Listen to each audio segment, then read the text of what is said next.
Hello America, I hope you're doing well. Welcome to my review of 90 Day the Other Way, Season 2, Episode 15, 16, or 17.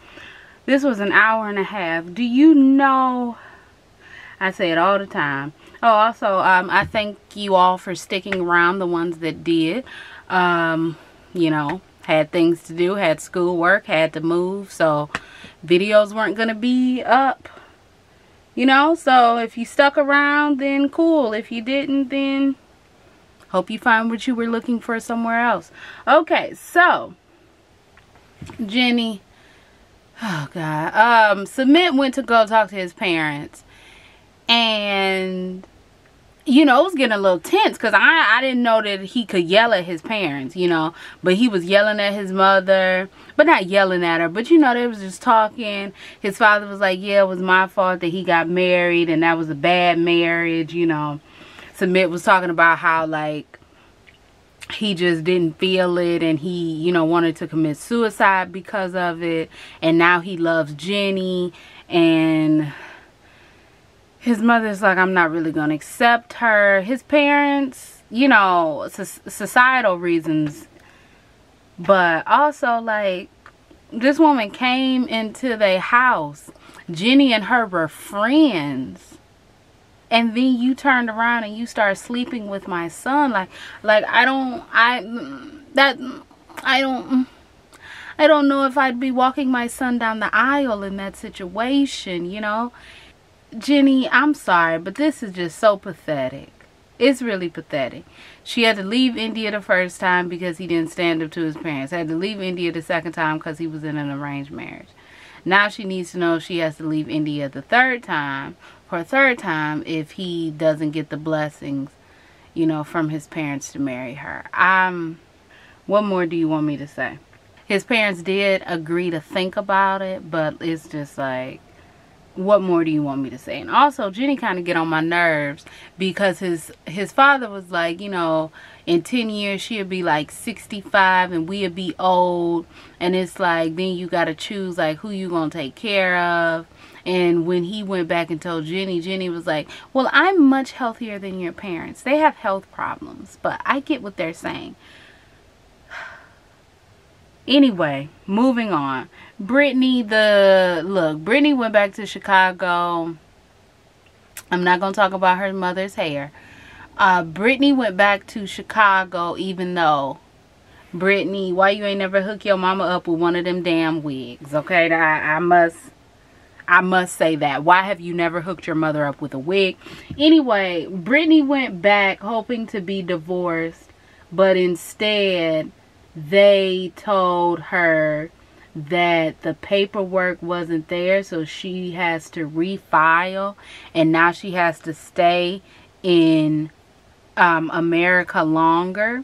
Her mother is just like, you just need to tell the truth. She's like, look, I don't understand it. I don't understand, you know, how the paperwork just disappeared and how it needs to be refiled. I don't particularly get it. You know, what more do you want me to say? I'm really a tad confused. You know, if someone else knows what is going on, please let me know, because I am a tad bit confused. Okay, Kenneth and Armando, why was the whole first scene of them just driving? I don't even want to spend a lot of time on this.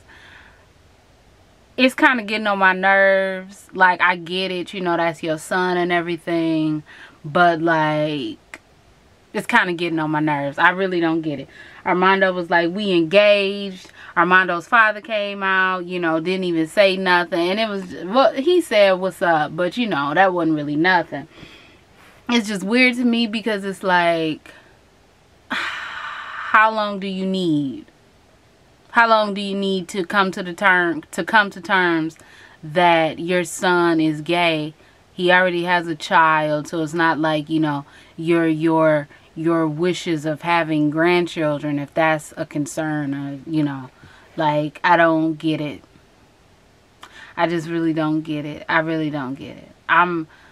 It's starting to get on my nerves. It's really starting to get on my nerves. Because it's like, okay, he told y'all he was gay. He been told y'all he was gay. And y'all didn't let that, you know, try to act like you didn't hear him. He told y'all he was gay. Then, you know, he told y'all he was going to come and bring Kenny. Now Kenny is here. And y'all like, oh, he really is gay. Yeah. Like, I don't really know what more you want me to say. Okay. I really don't. But the one thing that I was very confused about is Kenny saying, I wish that I could talk to his mother, you know, does Google Translate not exist? Like, I'm sorry. It's not, like, you know, like in horror movies, they don't have cell phones or they don't have, like, vocal cords. I have watched this, me and the man that I live with, we have watched this movie called Oculus. Great movie. It's an okay movie. I love the premise of the mirror and the, like, the mind games. It was a pretty cool thing. Anyway, there was the point in, if you want to see the movie, you should just probably move past this. There was a point at the end, or like towards the end, where she had stabbed somebody, and that somebody had turned out to be her boyfriend, right? But she had stabbed her boyfriend because, it's crazy, because she was in the house, right, with the mirror, so the mirror was playing tricks on him. But then the boyfriend, I don't know if, like, the mirror was playing tricks to the point that she didn't hear her boyfriend call her name, or her boyfriend just never called her name and, like, walked up behind her and he got stabbed, you know. So basically I'm saying all of that to say, you know how in, like, horror movies cell phones and vocal cords don't exist? This is apparently in a universe where Google Translate doesn't exist. So, you know, okay. Anyway, moving on. Melissa, girl, I know that woman did not sit up here and say, while we were broken up, I had a sexual relationship with somebody. But I kind of don't even really truly know if we was, like, for real, like, broken up, or if we just wasn't talking to one another because we hadn't discussed it. But, you know, I deserve to live my life. Ma'am, what? This has to be manufactured TV drama, because there's absolutely no way this lady sat up here and said that she had a sexual relationship with somebody, didn't feel that she had to tell Tim, but she's gonna tell Tim because she cares about him, but she's mad at him for keeping secrets. Anyway, yeah, let's talk about Ariella and Binyam. Is it Binyam? They have moved into a place that got, you know, a refrigerator, a kitchen and a bathroom with, I guess, hot water. So, you know, it's close to the hospital. So Ariella is paying for this out of her savings. I really am a little bit confused because I thought Ariella was a freelance writer, because I heard her say that. So why is she not freelance writing right now? Like, you know, as she's in Ethiopia. You can be pregnant and write. I mean, I've never been pregnant, so I don't know. But can't you type on a computer when you're pregnant? Or maybe you can't. I don't know. If, you know, for the people who watch me who have been pregnant, can you please let me know? Are you able to type on a computer while you're pregnant? Because she's talking about how, you know, she's paying for everything out of her savings. Then she turns around and says that, you know, she wants Bingham to get a job, or, you know, he hasn't been working because she likes him to be there. She likes him to be there with her.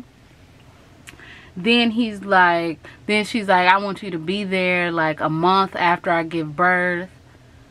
And then she's saying how she, you know, wants to know that he's going to have enough to support him, her, and the baby. I'm so confused. Then they go look at a car. She's very shocked.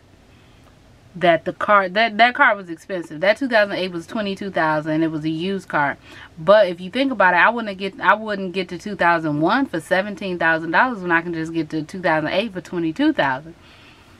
She was like, I don't think we need a car. Then she was talking about how in America this car would only be this, and he was like, hey, we ain't in America, okay? We're in Africa. Stop, okay? Then they go to the hospital and they find out that the baby is still breech. So since the baby is still breech, that means that she's going to have a C-section. She's like, okay, when? And they said today. So they had just finished talking about, or she had just finished discussing in her confessional, and he had also said it himself, how they really aren't ready to be parents, and how her mother is going to bring the most important baby stuff in a week when she comes. Ariella, I don't even know what to say, man. I do know what to say. Birth control, protection, condoms, spermicide, okay, something. There is absolutely no way. She talking about, it's hard to be in Ethiopia without friends and family. Ma'am, you knew that. You knew that you was going to be in Ethiopia without friends and family. And then the next episode, her grabbing the baby, because I guess she don't want the baby to be circumcised, and then going outside talking about, it's my baby.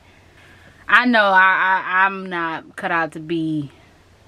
Look, all I said, let her say it's my baby one more time. And I say, you know what, Ariella, it is your baby. So why don't you take you and your baby and get the fuck out of my face? Because I'm done. Okay? I'm done. Hopefully next week's episode is not an hour and a half, because honestly it wasn't hitting for nothing. Nothing was real. I want to hear about Melissa. That's who was the most important. I want to hear about Melissa. I want to see Melissa tell Tim. Anyway, why she bring that man all the way to Colombia just to... Anyway, I'm done. Okay? I'm done. If y'all like this review, you can like, comment, and subscribe. You can follow me on Instagram, Twitter, or visit my website.